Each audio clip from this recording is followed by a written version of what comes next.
Una joven pasó 7 años en una caja de madera, 7 años de vida en completa oscuridad. Una caja de madera contrachapada con dimensiones de 1 metro por medio metro, algo más de 40 centímetros de alto. Ese era todo el espacio que tuvo durante largos años. Imaginen el silencio, solo interrumpido por el crujido del suelo y voces amortiguadas. A veces, el llanto de alguien. A veces, la risa de sus captores y pasos sobre su cabeza. Toda su realidad se redujo a este espacio estrecho debajo de la cama, en la cual dormía pacíficamente la familia de sus captores, sin luz, sin conexión con el mundo exterior, solo raros minutos cuando la sacaban de esta jaula y la volvían a meter. Su alimentación se redujo al mínimo, el agua se daba dosificada, no podía ponerse de pie, estirar los hombros o extender completamente las piernas. Todo el tiempo lo pasó en postura encorvada y sintió con cada célula del cuerpo la madera contrachapada dura, y sobre ella fluía la vida ordinaria, doméstica. Despertador por la mañana, desayuno y cena, televisión, conversaciones. Vivían como si ella no existiera. Pero esta no era solo una persona sin nombre de los informes policiales. Esa era Colleen Stan, y esto le pasó no en la sombría Edad Media, sino en la California moderna, 1977. Exactamente entonces, en mayo, se dirigió haciendo autostop al cumpleaños de una amiga y aceptó la oferta de ser llevada por una joven pareja con un bebé. Colleen sonrió cuando subió al coche, pues al mirarlos, no sintió amenaza. Exactamente esta decisión la llevó a esta caja de madera durante los siguientes 7 años. ¿Pero quién era esta persona antes de que su mundo se redujera al tamaño de una caja? Colleen Stan era como cientos de otras personas de su edad a finales de los 70. A los 20 años vivía una vida plena, en la cual había amigos, pasatiempos y grandes planes futuros. Su familia era una familia americana común de Oregon. Relaciones cálidas con los padres, ver programas favoritos en la televisión por las noches y sueños de viajar algún día más allá de los límites de su ciudad natal. Trabajaba como camarera en un café. Le gustaba escuchar música como Eagles y Fleetwood Mac.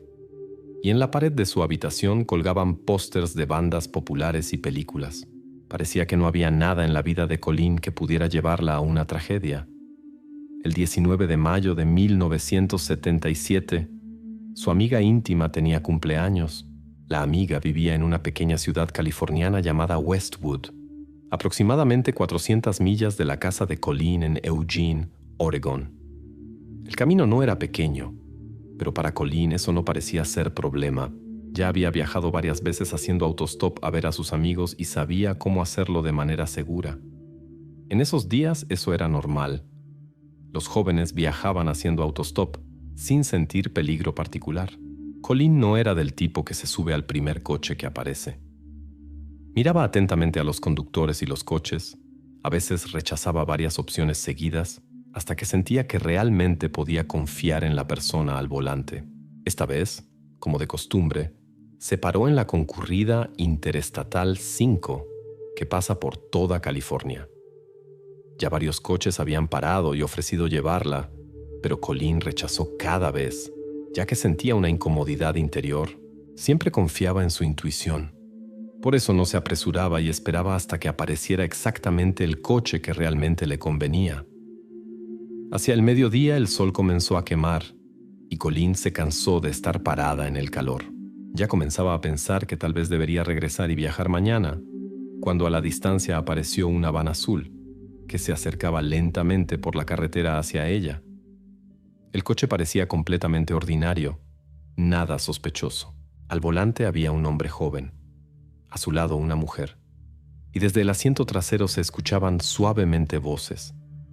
Una familia viajaba con un bebé, y eso inmediatamente ganó la confianza de Colleen. Cuando la van se detuvo junto a ella, la mujer sonrió cortésmente y el hombre preguntó hacia dónde iba. Colleen dijo la ciudad de Westwood, y la pareja intercambió miradas alegres. Resultó que iban casi allí, muy cerca. Todo parecía perfecto. Frente a Colleen no estaban extraños solitarios, sino una familia joven muy ordinaria. El bebé en el asiento trasero jugaba con un juguete y saludó con la mano cuando la notó. Eso derritió las últimas dudas. Colleen sonrió de vuelta y abrió la puerta con alivio. Le pareció que había hecho la elección correcta. En ese momento nada presagiaba desgracia. Al contrario, esa era la situación más segura de todas las posibles que podría encontrar en la carretera. Se sentó en el asiento, acomodó la mochila e incluso sintió alivio de que pronto llegaría donde su amiga. La van se puso en movimiento y detrás de las ventanas destellaron paisajes familiares de la carretera californiana. Colleen se relajó, escuchó radio y conversaciones suaves adelante. Aún no sabía que al elegir este coche había puesto en marcha una cadena de eventos que pronto reduciría su mundo al tamaño de una caja de madera debajo de una cama. En la van azul había una pareja con un bebé pequeño, aparentemente un verdadero símbolo de seguridad en la carretera. ¿Qué de este símbolo podría salir mal? Al principio todo estaba tranquilo. Colleen miraba por la ventana. Pasaban campos, colinas y raras señales de carretera. La radio tocaba suavemente éxitos de los 70 y en el coche reinaba la atmósfera de un viaje familiar ordinario. Cameron intercambiaba ocasionalmente comentarios con su esposa Janice y ella, arrullada por el calor y la carretera monótona, casi callaba y miraba hacia adelante. Atrás tarareaba suavemente su bebé, ocupado con un juguete. Todo iba como Colleen lo había esperado, tranquilo y seguro. Pero en algún momento notó que la van comenzó a frenar y se desvió de la autopista interestatal 5 hacia una carretera rural tranquila.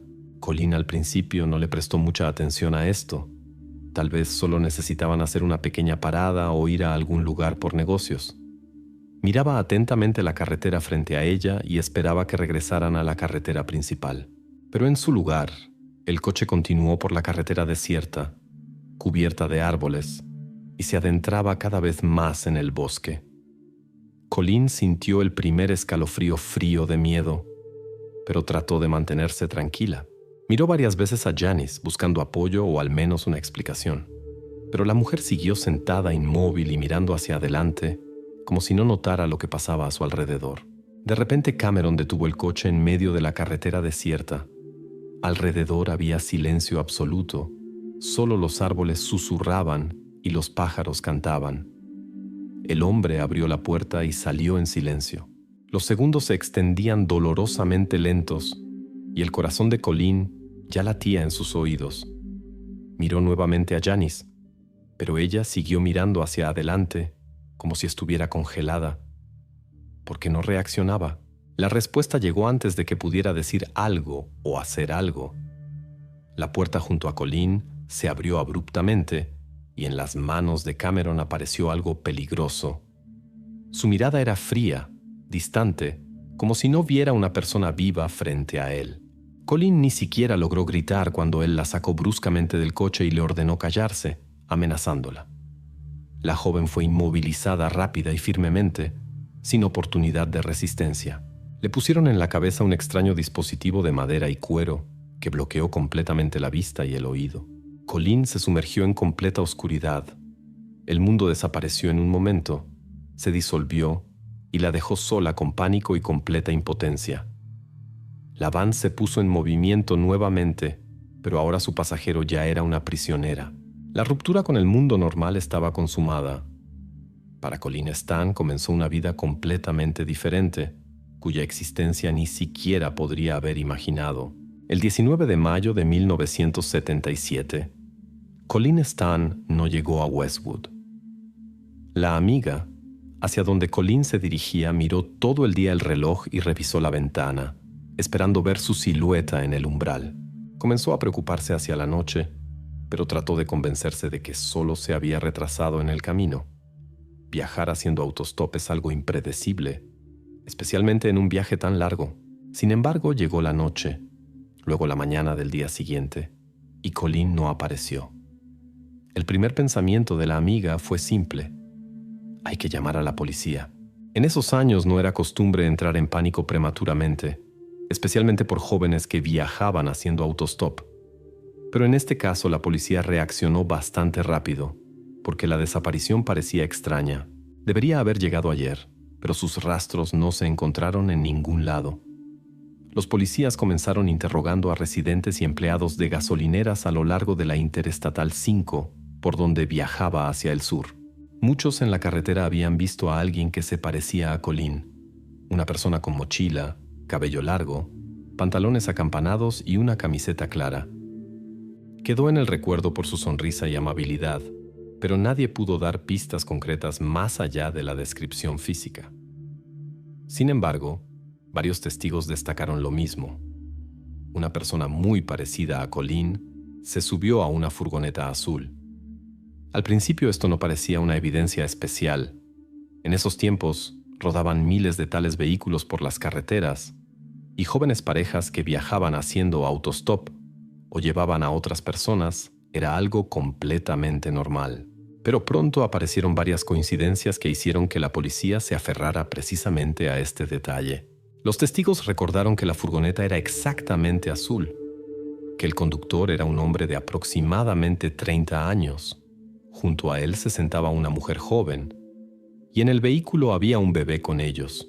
Un empleado de gasolinera incluso notó que la pareja se veía completamente amigable y segura. Era una familia típica, nada sospechoso, repetían los testigos uno tras otro.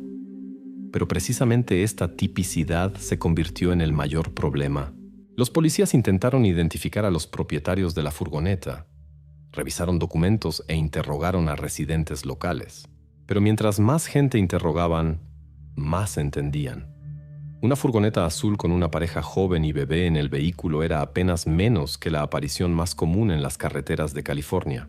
Por cada furgoneta así debían verificar docenas de propietarios, pero cada verificación terminaba en nada. Los policías regresaban una y otra vez al punto de partida. No tenían testigos del crimen mismo, ni rastros o evidencia concreta que pudieran mostrar a dónde había desaparecido. Todo lo que había era la imagen esparcida a través de cientos de testimonios de una familia joven en una furgoneta azul. Con cada día se reducían las posibilidades de encontrar a Colleen, y los policías comenzaron a entender que la investigación chocaba contra una pared. La primera y única pista por años, una furgoneta azul con una pareja joven, siguió siendo así la única pista de lo sucedido, pero no daba respuestas. Solo verificaciones interminables y docenas de pistas falsas que no llevaban a ninguna parte. Así la investigación llegó a un callejón sin salida y dejó a Colleen Stan en incertidumbre y aislamiento, muy fuera del alcance de la policía y sus seres queridos. La descripción, furgoneta azul con pareja joven, resultó ser demasiado general para California de 1977. La investigación chocó contra una pared. Pero si la pista principal y única resultó inútil, ¿hacia quién dirigió entonces la policía su atención? Los oficiales comenzaron a buscar casos similares en la región, esperando encontrar al menos una pista. Estudiaron las desapariciones que habían ocurrido en los últimos años en el norte de California, especialmente a lo largo de la autopista Interestatal 5. Pronto fueron descubiertos varios casos que atrajeron la atención de la investigación. Las personas desaparecían aproximadamente de la misma edad y bajo circunstancias similares, pero cada vez la policía se topaba con la falta de evidencia concreta. Los investigadores decidieron trabajar todos los criminales locales que habían sido condenados anteriormente por ataques similares. Verificaron docenas de hombres que vivían en un radio de 100 millas del lugar donde Colleen fue vista por última vez. Con cada uno llevaron a cabo una conversación detallada, verificaron coartadas, revisaron documentos y fotos, pero cada vez los sospechosos pudieron probar que estaban en un lugar completamente diferente el día de la desaparición. La desesperación llevó a la policía a un círculo de búsqueda más amplio. Comenzaron a verificar a conductores que, según testigos, Colleen había ignorado el día de su desaparición. ¿Quién sabe? Tal vez uno de ellos había guardado rencor o la había seguido. Uno tras otro la policía llamó a hombres para interrogatorio, pero también aquí todo fue infructuoso. Todos eran simplemente gente común que ayudaba a los que hacían autostop y nunca habían estado en el campo de visión de las autoridades. Gradualmente, comenzó a disminuir el entusiasmo de los investigadores. Cada nueva versión se desmoronaba más rápido de lo que surgía. Ni un sospechoso, ni una sola pista seria. Solo un montón de papeles, cientos de informes sin sentido y constante regreso a esta furgoneta azul que era imposible encontrar. El tiempo pasaba y el caso Colin Stan se cubría cada vez más de polvo. La policía tuvo que admitir que la investigación había llegado a un callejón sin salida definitivo. Después de algunos meses, sin haber encontrado nuevas pistas, oficialmente se tomó la decisión de transferir el caso Colin Stan a la categoría de casos fríos. Los informes se fueron al archivo y la esperanza de encontrarla viva se desvanecía gradualmente con cada día. Pero nadie podía imaginar que ella había estado viva todo este tiempo y tan cerca. Para la policía, el caso Colin Stan se volvió frío. Para ella misma, 7 años de horror apenas comenzaban. Mientras los investigadores pasaban indefensos por cientos de furgonetas idénticas intentando encontrar al menos un rastro, Colin se encontró en la casa de sus captores, en una ciudad pequeña común, Red Bluff, que desde afuera parecía el lugar más pacífico del mundo. Los vecinos cortaban tranquilamente el césped, las personas andaban en bicicleta, y la familia Hooker se comportaba como si no se diferenciaran en nada de los demás. Pero dentro de su casa, todo era diferente. En aquel primer día, tan pronto como Colin cruzó el umbral de esta vivienda, su mundo inmediatamente se redujo al tamaño de una caja de madera. Era un contenedor tosco de contrachapado, algo más grande que una maleta común. Estaba directamente debajo de la cama del matrimonio Hooker, y en él estaba destinado que pasara la mayor parte de cada día durante largos 7 años. Los primeros días ni siquiera entendía si era de día o de noche. Su mundo estaba completamente sumergido en silencio y oscuridad. Janice, la esposa de Cameron, al principio prácticamente no mostró interés en ella. Se comportaba como si esto fuera simplemente otra peculiaridad de su marido que no merecía su atención. Colin inicialmente trató de dirigirse a ella, esperando al menos algo de ayuda o compasión, pero Janice cada vez se volteaba y se iba, como si no escuchara sus palabras. Pronto Colin incluso dejó de intentarlo. Pasaba 23 horas diarias en la caja y salía solo por periodos cortos para obtener algo de comida o agua. La conexión con el mundo exterior se perdió completamente, y la vida se transformó en esperar lo que sucedería después. Y esta espera era lo peor. No sabía qué le esperaba, y cada sonido sobre la cabeza, cada paso o crujido de las tablas del piso se convertía para ella en señales de peligro. Una vez Cameron bajó al sótano donde se mantenía, con un papel en las manos. Se veía tranquilo, casi amigable, lo que era especialmente escalofriante bajo estas circunstancias. El hombre se puso en cuclillas frente a ella y le explicó lenta, claramente. Ahora ella pertenecía oficialmente a una organización secreta llamada La Empresa. Esta organización, según él, controlaba miles de personas en todo el país, y huir de ellos era imposible. Si Colin incluso intentara irse o contarle a alguien sobre su situación, la empresa encontraría tanto a ella como a sus seres queridos. Le entregó un papel. Era un contrato que tenía que firmar para convertirse formalmente en su propiedad. Un contrato de esclavitud. Colin no tenía derecho a rechazar, porque en su conciencia ya había sido creada la imagen de una organización secreta todopoderosa de la que no se podía esconder. La firma bajo este documento se convirtió en el punto final de la transición de su vida anterior a la pesadilla presente. En esa noche, cuando firmó el contrato, Colin entendió que Cameron ahora controlaba completamente no solo su libertad, sino también su conciencia. La empresa, que existía solo en sus fantasías, se convirtió en una amenaza real en su conciencia, un mecanismo que la privó completamente de la esperanza de salvación y la convirtió no solo en prisionera física, sino también psíquica. El cautiverio se convirtió no solo en encarcelamiento, sino en control absoluto sobre la vida, transformándola en propiedad dominada por el miedo y la desesperación. Después de algún tiempo, Colin Stan comenzó a salir de su estrecha caja, realizar tareas domésticas e incluso comunicarse con huéspedes que venían a la casa del captor. Aparentemente, obtuvo al menos algo de libertad relativa. ¿Por qué no intentó huir? La respuesta se ocultaba en el sistema especial de control psicológico que Cameron Hooker construyó metódicamente. Con el tiempo, comenzó a permitir que Colleen no solo saliera de su estrecha prisión de madera, sino también cumpliera deberes domésticos, se comunicara con Janice e incluso conociera a huéspedes de la familia. Por supuesto, ninguno de los huéspedes sospechaba que la persona dulce y tranquila que los Hooker presentaban como ayudante era en realidad una prisionera que no tenía libertad.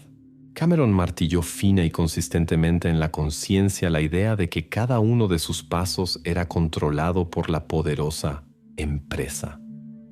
Constantemente le recordaba a Colleen que personas la observaban las 24 horas del día, quienes estaban listos para intervenir inmediatamente si ella siquiera insinuaba decir algo sobre su situación. El hombre llegó tan lejos como mostrarle fotos de su propia casa, de su familia, como si confirmara que la vigilancia era realidad y no un producto de su imaginación enferma. Y este truco funcionó sin fallas. No intentó huir, incluso cuando se quedaba sola en casa o salía a la calle a sacar basura. La barrera psicológica era más fuerte que todas las cadenas y cerraduras. Colleen creía cada palabra de Cameron, convencida de que un intento de fuga llevaría al daño de sus seres queridos. Esta convicción paralizó completamente su voluntad, y el cautiverio ya no continuaba gracias a restricciones físicas, sino gracias a la ilusión magistralmente creada de control total. Desde afuera, todo parecía absolutamente normal. Los huéspedes veían una persona amigable y algo tímida, siempre lista para ayudar. Los Hooker parecían una familia ordinaria, donde Colleen simplemente era parte de la vida doméstica. Nadie podía imaginar que detrás de estas escenas ordinarias se ocultaba una trampa psicológica profunda, imposible de ver a simple vista. Así, aunque Colleen había obtenido la posibilidad física de huir, no podía ni siquiera pensar seriamente en ello. El mecanismo de control creado por Cameron funcionaba perfectamente, y el único obstáculo para la libertad ya no era una puerta cerrada, sino su propio miedo. En ese momento, Colleen estaba convencida de que cualquiera de sus acciones inevitablemente llevaría a la tragedia. Este miedo resultó ser mucho más fuerte que cualquier barrera física. Durante 7 años, el sistema de control de Cameron funcionó sin perturbaciones. Parecía que había previsto absolutamente todo. Pero ¿qué único factor que no había considerado finalmente llevó al colapso completo de esta prisión perfectamente construida? Este factor fue Janice Hooker, su propia esposa y cómplice, quien hasta ese momento había aceptado sin objeción todas sus acciones. Janice observó en silencio durante largos años cómo Colleen gradualmente perdía la esperanza de libertad y se convertía en víctima no solo de opresión física, sino también psicológica. Sin embargo, con el tiempo, en el alma de Janice comenzó a crecer el pesado sentimiento de culpa que ya no podía ignorar. La gota final que rompió su lealtad incondicional hacia su esposo fue la súbita idea de Cameron. Anunció que quería hacer de Colleen su segunda esposa. Esta idea asustó a Janice y desató en ella una verdadera tormenta de emociones. Para ella, esto ya no era solo una violación de límites morales, sino traición directa. Exactamente en ese momento, vio todo lo sucedido con otros ojos. Los ojos de una mujer que ella misma se había convertido en víctima de un hombre con quien había vivido tantos años. Gradualmente, el sentimiento de culpa y la conciencia de la crueldad de lo sucedido comenzaron a prevalecer. Janice ya no podía permanecer indiferente porque ahora ya no se trataba solo de una persona extraña, sino también de ella misma, de su dignidad y autoestima. Entendió que si no intervenía ahora, esta pesadilla nunca terminaría, ni para Colleen ni para ella misma. Por eso, Janice se atrevió en un día de agosto de 1984 a realizar un acto que hasta hace poco parecía impensable. Se acercó a Colleen y dijo en voz baja solo una palabra: «Corre». Esto no era evidencia en el sentido tradicional. No era evidencia material. No era un objeto que pudiera presentarse ante el tribunal. Pero precisamente esta frase se convirtió en el punto de inflexión, después del cual todo cambió. Las palabras de Janice abrieron para Colleen la posibilidad de hacer lo que ya había dejado de esperar: huir de este infierno y ser libre nuevamente. El sistema de control absoluto falló exactamente en el momento cuando Cameron menos lo esperaba, y la culpable fue aquella de quien esperaba obediencia incondicional: su propia esposa. El comportamiento de Colleen Stan parecía ilógico. ¿Por qué obedecía? ¿Por qué no huyó inmediatamente tan pronto como se presentó la oportunidad? Estas preguntas no dejaban en paz no solo a los jurados en el tribunal, sino a todos los que escucharon esta historia. Para entender esto, la investigación tuvo que recurrir a expertos que pudieran explicar qué le sucede a una persona que se encuentra en tales condiciones. Los psicólogos forenses que trabajaron en el caso de Colleen introdujeron en la sala del tribunal varios términos importantes que ayudaron a entender su comportamiento. Uno de los más importantes: síndrome de Estocolmo. Este término surgió en los años 70, después de un robo bancario en Estocolmo, donde los rehenes comenzaron a simpatizar con los captores y a defenderlos. Los psicólogos explicaron que bajo condiciones de cautiverio prolongado y amenaza de peligro, la víctima inconscientemente comienza a identificarse con el captor, porque precisamente él se convierte simultáneamente en la fuente tanto del peligro como del rescate. Para Colleen, exactamente Cameron era simultáneamente el principal torturador y la única persona que podía protegerla de la mítica empresa que supuestamente podía dañar a sus familiares. Otro término importante que sonó en el tribunal: indefensión aprendida. Este es un estado en el que la víctima, después de múltiples e infructuosos intentos de resistencia, pierde la capacidad de lucha, incluso cuando desaparecen los obstáculos físicos. Los psicólogos notaron que Colleen Stan estaba sujeta a presión psicológica y física constante.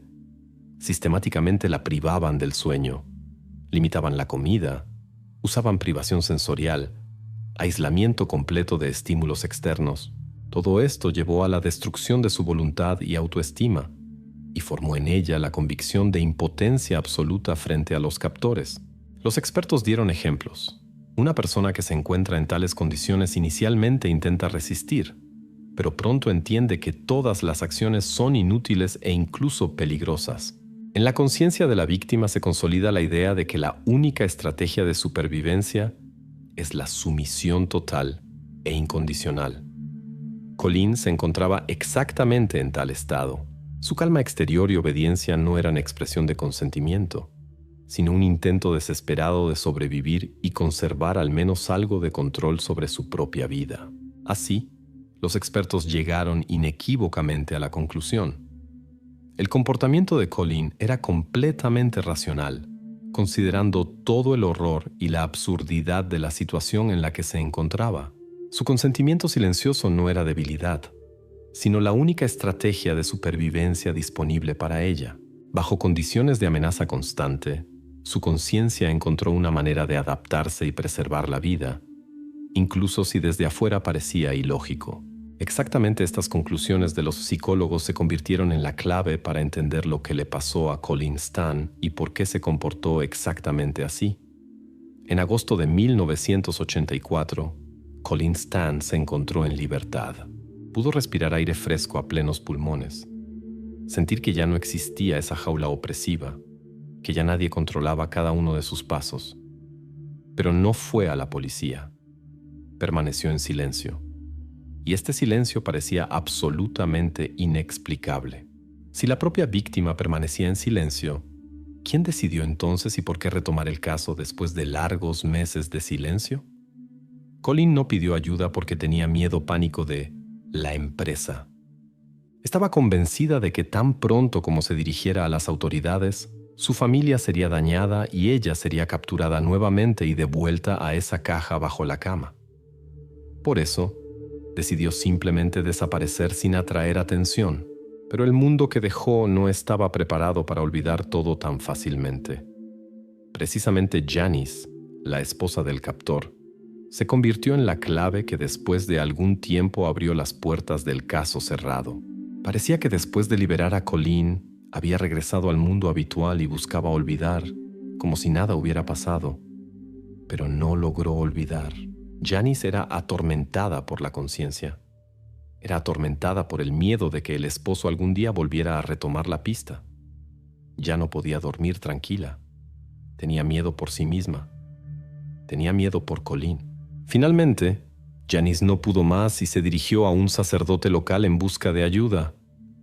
Pero la historia que contó sonaba tan salvaje que al principio simplemente no le creyeron. La mujer afirmaba que su esposo había mantenido a una persona cautiva bajo la cama durante 7 años, que la había controlado a través de una organización inventada y que la prisionera había sido liberada, pero nunca fue a la policía por miedo.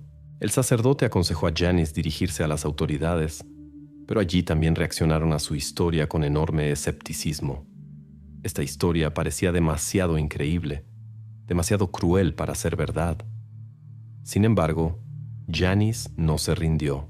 Persistió y aportó detalles que solo un participante directo de estos eventos podría conocer. Describió exhaustivamente la casa, detalles específicos de la vida cotidiana, métodos de control psicológico que su esposo había usado, y gradualmente la actitud de la policía comenzó a cambiar. Había demasiados detalles en su historia como para que fuera simplemente fantasía o un intento de llamar la atención. Finalmente, la policía entendió que la única manera de verificar las palabras de Janice sería encontrar a la propia Colleen Stan y hablar personalmente con ella. Las declaraciones de Janice Hooker, la ex cómplice, se convirtieron en el punto de partida de una nueva investigación que después de años le dio al caso del secuestro de Colleen Stan una segunda oportunidad. Para los vecinos, Cameron Hooker era un trabajador ordinario y tranquilo del aserradero, reservado, silencioso, pero nunca mostrando agresión o rarezas. Pero ahora apareció en el caso el protocolo de interrogatorio de su esposa Janice. ¿Qué secreto del pasado del hombre reveló Janice, explicando así su miedo pánico y el deseo de ayudar a Colleen? Cuando la policía comenzó a hurgar en los archivos, salieron a la luz detalles que cambiaron drásticamente su idea de Hooker. Colegas y vecinos lo describían como una persona reservada, misántropa, que evitaba cualquier contacto cercano y siempre parecía algo extraño. Pero nadie podía creer que detrás de la fachada tranquila de este hombre se escondiera un pasado tan siniestro. Janice contó que antes de que Colleen apareciera en la vida de Cameron, él había secuestrado a otra persona, Mary Elizabeth Spanhake. Esta persona había desaparecido sin rastro hace algunos años antes del secuestro de Colleen, y este caso hacía tiempo se había convertido en otro caso frío, olvidado. Janice confesó que desde el principio sabía lo que había pasado con Mary Elizabeth, pero el miedo a su esposo la obligó a guardar silencio. Contó cómo Cameron se jactaba ante ella de lo que había hecho y amenazaba que algo similar podría pasarle a ella si no obedecía. Janice guardó este terrible secreto durante años, transformándose gradualmente de víctima en cómplice.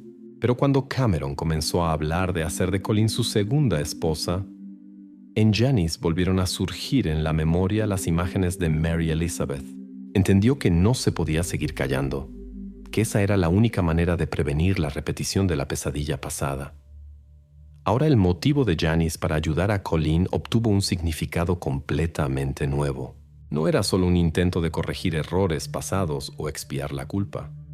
Era miedo real de que el destino de Colleen inevitablemente terminaría tan trágicamente como una vez terminó el destino de Mary Elizabeth. Janice entendió que la única manera de detener esta cadena de eventos terribles era contarle a la policía todo lo que sabía. Estas declaraciones pusieron todo el caso patas arriba. El pasado de Hooker confirmó definitivamente su capacidad para la crueldad. Lo que había comenzado como un intento de encontrar a una persona desaparecida, ahora se transformó en una investigación completa, en cuyo centro estaba una persona capaz de los actos más terribles. Ahora la policía no solo tenía sospechas, sino hechos concretos que finalmente podían poner un punto en esta historia. Durante el arresto, Cameron Hooker estaba absolutamente tranquilo. Parecía que se había estado preparando para este momento durante años y había inventado de antemano una historia convincente. Se sentó frente a los investigadores y los miró tranquilamente a los ojos, sin mostrar ni una chispa de nerviosismo. Pero ¿qué versión de los eventos tenía preparada y qué única pregunta de la policía destruyó toda su seguridad? Durante el interrogatorio, Hooker habló con confianza y calma. Negó categóricamente que Colleen hubiera sido su prisionera y afirmó que entre ellos había existido una relación voluntaria. Ella quería esto, dijo tranquila y mesuradamente. Janice simplemente tenía celos de ella y decidió vengarse. Insistía en que su esposa había inventado todo para desacreditarlo ante los ojos de la sociedad y la policía. La versión sonaba convincente, especialmente considerando cuán confiadamente hablaba. Sin embargo, los investigadores no se apresuraron a creer sus palabras. Escucharon atentamente, hicieron preguntas precisas y verificaron cada palabra. Cameron respondía fácilmente todo lo que le presentaban, hasta que sonó una única pregunta que obviamente no había esperado. ¿Y dónde está la caja? Hooker se congeló por un momento. Por primera vez, la inquietud pasó por su rostro. Hasta ese momento había estado seguro de que Janice nunca revelaría este secreto. No podía saber que la policía ya había estado en su casa y había encontrado exactamente esa caja de madera en la que había mantenido a Colleen durante largos años. A esta pregunta no pudo dar respuesta. Su seguridad, que justo antes parecía inquebrantable, comenzó a desaparecer rápidamente. Se trabó, trató de bromear, pero ya era demasiado tarde. Los investigadores entendieron que exactamente esa caja era la clave de la verdad. Ahora sabían que la versión de Cameron se desmoronaba y la verdad comenzaba a salir a la superficie, destruyendo la imagen de persona tranquila e inocente que había creado tan cuidadosamente. En la sala de interrogatorios sonaron 3 versiones de una historia. Cameron afirmaba confiadamente que todo había ocurrido voluntariamente. Janice acusaba al hombre de crueldad y Colleen contaba entre lágrimas sobre 7 años de vida en una caja. Pero las palabras son solo palabras. Solo las pruebas físicas no pueden mentir. ¿Qué exactamente encontró la policía en la casa de los Hooker que transformó estas versiones contradictorias en hechos indiscutibles? Los investigadores obtuvieron una orden de allanamiento para la casa de los esposos Hooker en Red Bluff. Examinaron cuidadosamente cada rincón, cada armario, cada centímetro del sótano.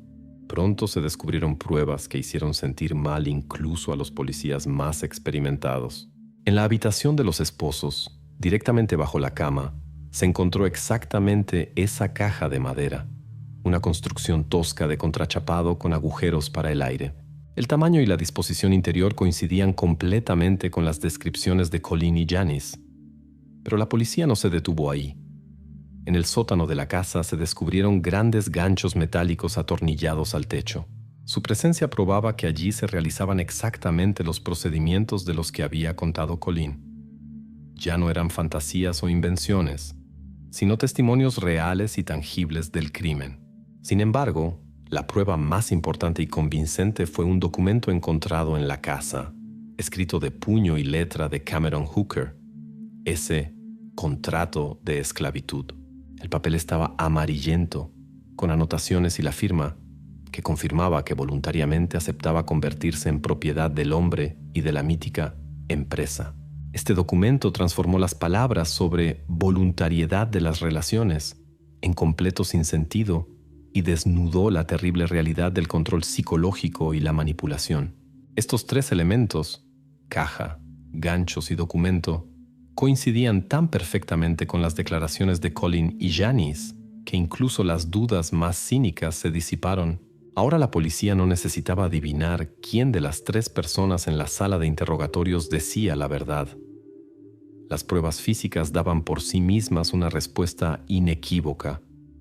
Precisamente este momento se convirtió en el verdadero avance.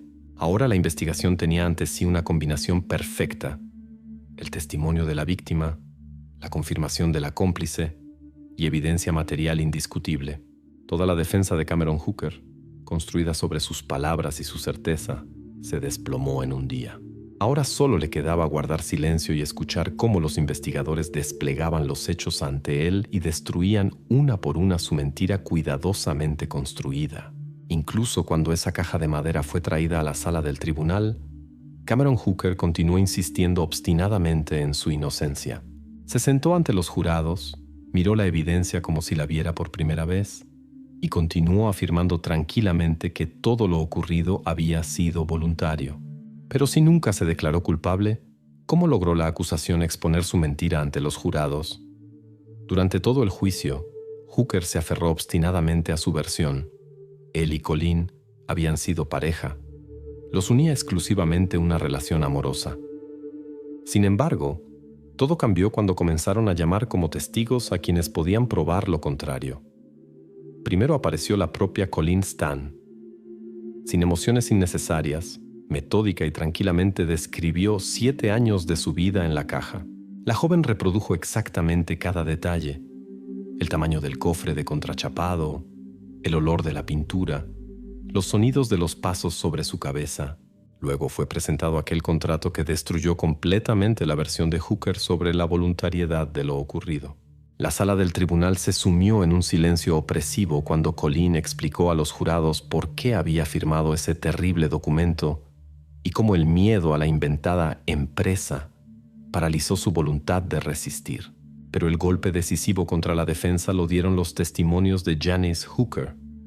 A cambio de inmunidad ante el enjuiciamiento penal, accedió a contar detalladamente todo lo que había ocurrido en la casa. Janice confirmó las palabras de Colleen y describió detalladamente cómo exactamente su marido oprimía psicológica y físicamente a la joven. Con cada una de sus palabras, la versión de Cameron contradecía cada vez más la realidad. La derrota definitiva ocurrió durante el contrainterrogatorio. El abogado de Hooker intentó encontrar al menos la más mínima contradicción en las palabras de Colleen y Janice, pero no pudo refutar ni un solo hecho. Sus historias coincidían completamente en los más mínimos detalles, detalles que solo los participantes de estos eventos podían saber. En ese momento, la mentira de Hooker se hizo obvia no solo para la investigación, sino para todos los presentes. La defensa del acusado fue completamente destruida. Ahora el resultado del caso estaba claro, y no quedaron más dudas en los jurados. Durante el proceso judicial se presentaron hechos dispersos: la caja de madera, el contrato firmado, la misteriosa empresa, las tareas domésticas. Pero ¿cómo exactamente se unieron estos detalles en un sistema unificado? ¿Cómo fue posible mantener a una joven cautiva durante 7 años prácticamente sin coacción física? Para los jurados y todos los que siguieron este caso, se hizo evidente la necesidad de crear una imagen clara, completa y cronológica de lo ocurrido. Esta historia comenzó de manera completamente inofensiva, con hacer autostop en mayo de 1977, cuando Colleen Stan subió confiadamente a la furgoneta azul de una pareja con un bebé. Sin embargo, su vida cambió drásticamente ese mismo día. Cameron Hooker la atacó, la inmovilizó y la puso en una estrecha caja de madera bajo su cama. Los primeros meses fueron los más crueles. Oscuridad total, comida mínima y aislamiento completo del mundo exterior. Esta era una táctica dirigida a la supresión total de la voluntad y la creación de indefensión absoluta. Luego siguió la segunda etapa: presión psicológica. Precisamente entonces apareció esa leyenda de la empresa, una organización secreta inventada que controlaba a las personas y podría dañar a la familia de Colleen si intentaba escapar. La joven creyó tanto en esta historia que ni siquiera intentó resistir cuando gradualmente le comenzaron a permitir salir de la caja. Llegó la tercera etapa: liberación. Con el tiempo, permitieron a Colleen hacer tareas domésticas, preparar comida, limpiar e incluso a veces ir con los Hooker a la ciudad. Veía a otras personas, podía gritar o pedir ayuda, pero el miedo a la empresa paralizaba completamente su voluntad.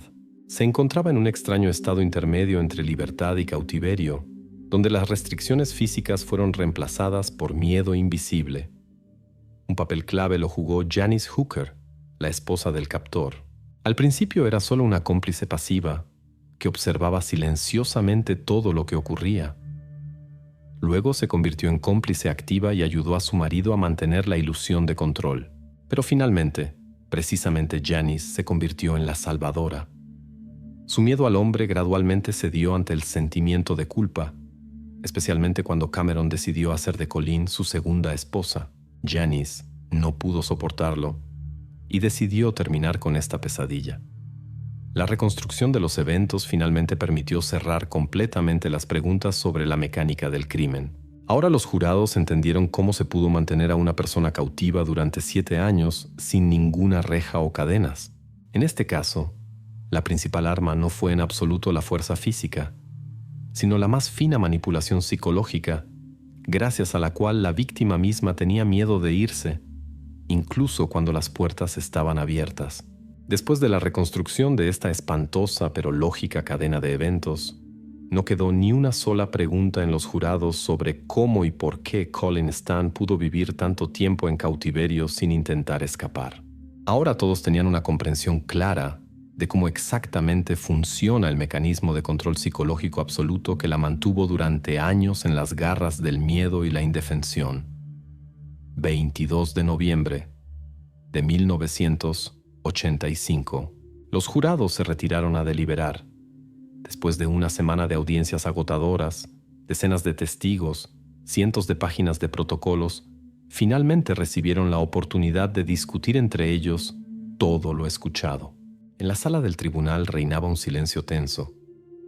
La pregunta que atormentaba a todos los presentes era simple: ¿qué decisión tomarían los jurados y cuánto tiempo necesitarían para dar su veredicto? En la sala del tribunal resonaron una y otra vez los cargos imputados a Cameron Hooker.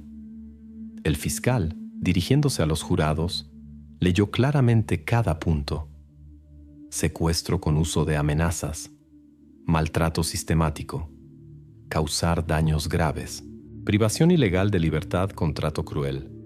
Cada acusación fue acompañada por una descripción detallada de las acciones cometidas y evidencia física presentada en la sala del tribunal. Todo el proceso judicial se basó en hechos que ya no podían ser ignorados o disputados por la defensa. Sin embargo, el abogado de Hooker intentó hasta el último momento convencer a los jurados del carácter voluntario de las relaciones entre el acusado y la víctima. Pero después de la reconstrucción de los eventos y las apariciones de los testigos, prácticamente no quedaron posibilidades de éxito. Los jurados se retiraron a la sala de deliberaciones y parecía que todos en la sala se preparaban para largas horas de espera. Usualmente tales casos graves, más aún con tantos cargos, requieren largas discusiones, consideración cuidadosa de cada punto y discusiones de varias horas. Pero esta vez, la espera resultó inesperadamente corta. Solo media hora después de que la puerta de la sala de deliberaciones se cerrara tras los jurados, se abrió nuevamente y los jurados regresaron a la sala. Nadie esperaba una reacción tan rápida. Defensa, acusación, incluso el propio juez miraron sorprendidos a las personas que ahora determinaban el destino de Cameron Hooker. El presidente de los jurados se levantó y en el silencio total del tribunal leyó su decisión. En todos los cargos, Cameron Hooker es declarado culpable. Fueron solo unas pocas palabras que terminaron una historia de años de horror, dolor y lucha por la justicia. Estas palabras sonaron más fuerte que todos los testimonios, argumentos y justificaciones que habían resonado en los días pasados del juicio. Los jurados no dudaron ni un minuto, y su certeza se convirtió en la confirmación final de que la justicia había triunfado. Ahora solo quedaba esperar qué castigo recibiría el hombre que había sido declarado culpable en todos los crímenes que se le imputaron. La sentencia puso el punto final jurídico en el caso, pero la vida no termina después del anuncio de la sentencia del tribunal, y cada participante de esta historia tuvo su propio destino, que era imposible predecir en el momento del anuncio de la decisión del jurado. ¿Cómo exactamente se desarrolló la vida posterior de aquellos que estaban en el centro de este drama pesadillesco? La víctima, la cómplice y el criminal. Colin Stan, que había sobrevivido increíbles 7 años de cautiverio y absoluta supresión psicológica, intentó recomponerse pieza por pieza. Pasó por una larga terapia, cambió de nombre, se mudó a otro estado y comenzó gradualmente a construir una nueva vida. Ninguno de sus nuevos conocidos sospechaba siquiera lo que había pasado. Deliberadamente dejó atrás el pasado y no quería que aquella pesadilla determinara su vida futura. Con el tiempo, Colleen formó una familia y encontró en sí misma la fuerza para seguir viviendo, a pesar del trauma más severo que permanecería con ella para siempre. Janice Hooker, ex esposa de Cameron y cómplice, aprovechó la inmunidad que le fue concedida a cambio de su testimonio y también decidió cambiar su vida. Inmediatamente después del final del proceso judicial, cambió de nombre y buscó romper para siempre con el pasado. Janice no apareció en el espacio público y eligió el anonimato completo, por temor a ser perseguida por recuerdos y condena por parte de la sociedad. Para ella comenzó, igual que para Colleen, una vida completamente nueva, una vida en la que no había lugar para viejos miedos y viejos errores. Pero Cameron Hooker nunca volvió a salir de la prisión después de la sentencia. Tras las rejas, su vida se fue desvaneciendo gradualmente y falleció sin haber expresado jamás arrepentimiento o pesar por lo cometido. Su partida no fue una respuesta a todas las preguntas. Al contrario, con su fallecimiento quedó abierta una de las preguntas más horrendas. ¿Tuvo otras víctimas? A pesar de todos los esfuerzos policiales, nunca se encontraron pruebas convincentes de ello. Esta pregunta quedó suspendida en el aire e inquietó a quienes estudiaron la historia de Hooker, haciendo reflexionar sobre qué otros secretos se había llevado consigo. Así terminó la historia de Colleen Stan, no en el momento de la sentencia del tribunal, sino mucho después. Y aunque el punto final jurídico estaba puesto, la lucha emocional y psicológica duró mucho más de lo que podían imaginar las personas que se sentaron aquel día en la sala del tribunal cuando se anunció la sentencia.